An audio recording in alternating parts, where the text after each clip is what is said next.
Before he got the part of brutal Sergeant Barnes, which won him an Oscar nomination, he almost played the other lead in Platoon. Sergeant Elias was almost played by Berenger, but William Dafoe got the part in the end. The story of the same movie has two very different people with two very different endings. That tells you a lot about the actor Berenger. Strong, flexible, and hard to pin down for a long time. Okay, where did Tom Berenger go? It's going black. Thomas Michael Moore became Tom Berenger on May 31, 1949 in Chicago, Illinois. Berenger grew up in a traditional Irish Catholic home that values hard work, loyalty, and keeping your head down. His father worked as a prince for the Chicago Sun-Times. He would carry those blue-collar roots with him all the way through his career. Berenger worked as a copy editor for a short time after majoring in writing at the University of Missouri. But something didn't feel right. He had always liked telling stories, but not while sitting at a desk. In the early 1970s, he changed his mind, went to New York, and started training to be an actor. As a child, he worked in neighborhood theater and on soap operas such as One Life to Live. But Hollywood saw right away. He got a small but scary part in Looking for Mr. Goodbar in 1977, playing a violent one-night stand opposite Diane in the movie, Caton. Then came The Dogs of War in 1980, in which he co-starred with Christopher Walken. This movie helped him become known in Hollywood as a real person. A few years later, in 1983's The Big Chill, he made waves again as Sam Weber, a moody TV actor who meets up with old college friends. There were hints of emotional depth that Berenger could bring to the screen beneath the rough exterior of his performance, which was quiet and soulful, but in just a few years he would get his big break with a part that put him in the middle of a war zone in movies. In 1986, Tom Berenger got the part that would make or break his career and change the way people saw him on screen forever. Oliver Stone's movie Platoon was honest, violent, and very close to home. A movie directed by a Vietnam veteran that had a fevered sense of urgency that most war movies didn't have. Berenger was first cast as Sergeant Elias, who was the moral heart of the movie. But at the last minute, Stone changed things around. He gave Elias to William Dafoe and asked Berenger to play Sergeant Barnes, who was badly hurt and hadn't experienced death yet. A lot of people were shocked by the brave choice. Berenger, who usually played dark characters that were likable in the end, jumped right into a part that was morally wrong and scary. Sergeant Barnes from Berenger wasn't just a bad guy. He was an example of a moral breakdown, a war wound on a person dressed in a uniform. It was one of the darkest roles he played in the 1980s, and it got him a nod for an Oscar for Best Supporting Actor. But even though Barnes was scary, it was Berenger's management that made it stand out.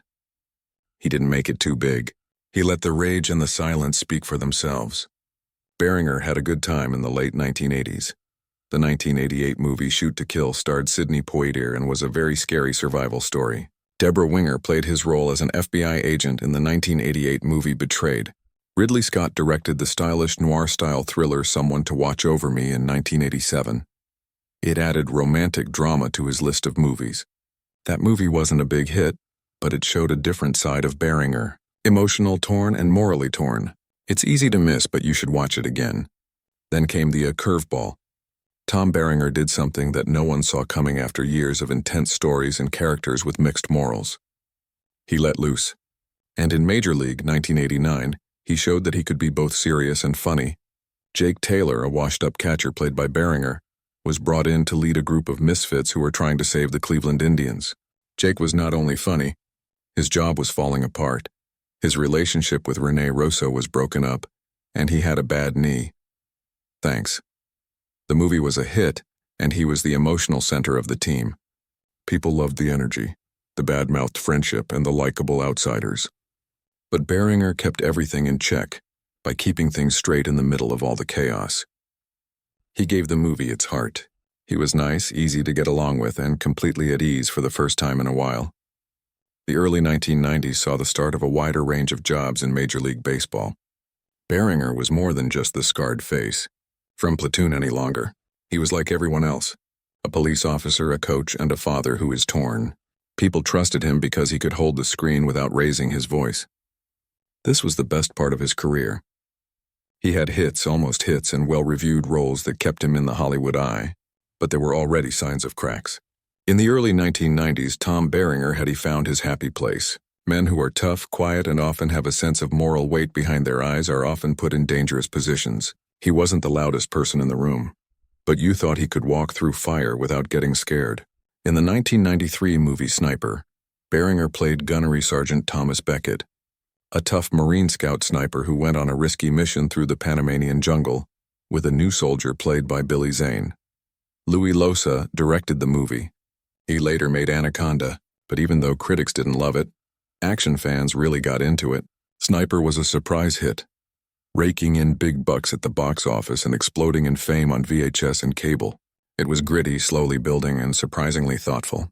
Many people were shocked that it wasn't just mindless behavior. The movie looked at what killing someone from afar does to their mind, and Bay's haunted acting was a highlight. Added depth that I didn't expect. The audiences clearly answered. Sniper would have many follow-ups, and Berenger would come back for 4 of them over the years. It stuck around longer than any of his other brands. Not bad for a movie that didn't get much attention at first. In 1996, Berenger brought the same tough guy attitude to a very different kind of war zone with The Substitute. In this movie, he plays Jonathan Shale, a hired gun who posed as a high school teacher to stop a gang that is threatening his girlfriend's school. The story's a little unrealistic, but it worked.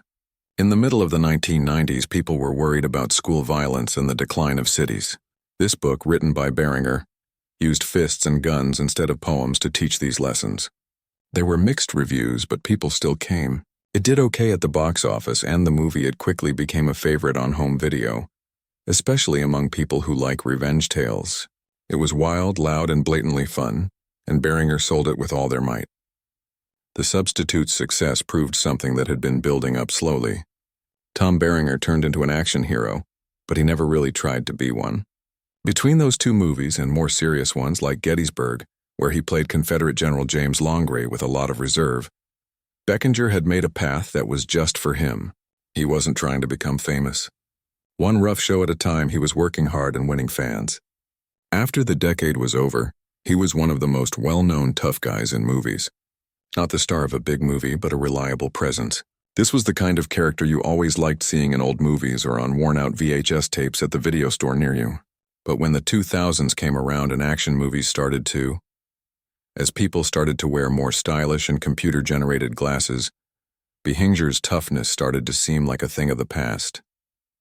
By the 2000s, Berenger wasn't getting the kinds of parts that made him famous in the past. The high-profile war movies and the gritty tales that play in theaters. His work became less busy after that. A steady stream of work kept him busy, but most of his projects went unnoticed. There were a few made-for-TV movies and independent tales. He was in movies like Breaking Point, True Blue, and Stiletto.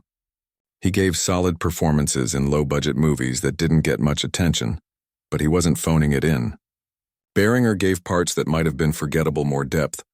Whether he was a detective, a hitman, or a tired soldier, he also put on an outfit he had worn before, bringing back his character from Sniper 2 and 3. There wasn't much talk about these sequels.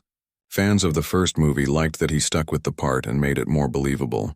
People talked about him in the background, and some said he was being considered for parts in bigger movies like Training Day or even Jarhead. Even though nothing was proven, Berenger's name was still taken seriously in the casting world. In a quiet way, it was like they were waiting for the right part to come along. But then it did. And it came from Christopher Nolan, which is one of the strangest people you can think of. In 2010, Tom Berenger came back in Christopher Nolan's movie Inception, which not many people thought he would be in. Berenger had a small role but made the most of it as Peter Browning, Cillian Murphy's Robert Fisher helper who was like the Godfather.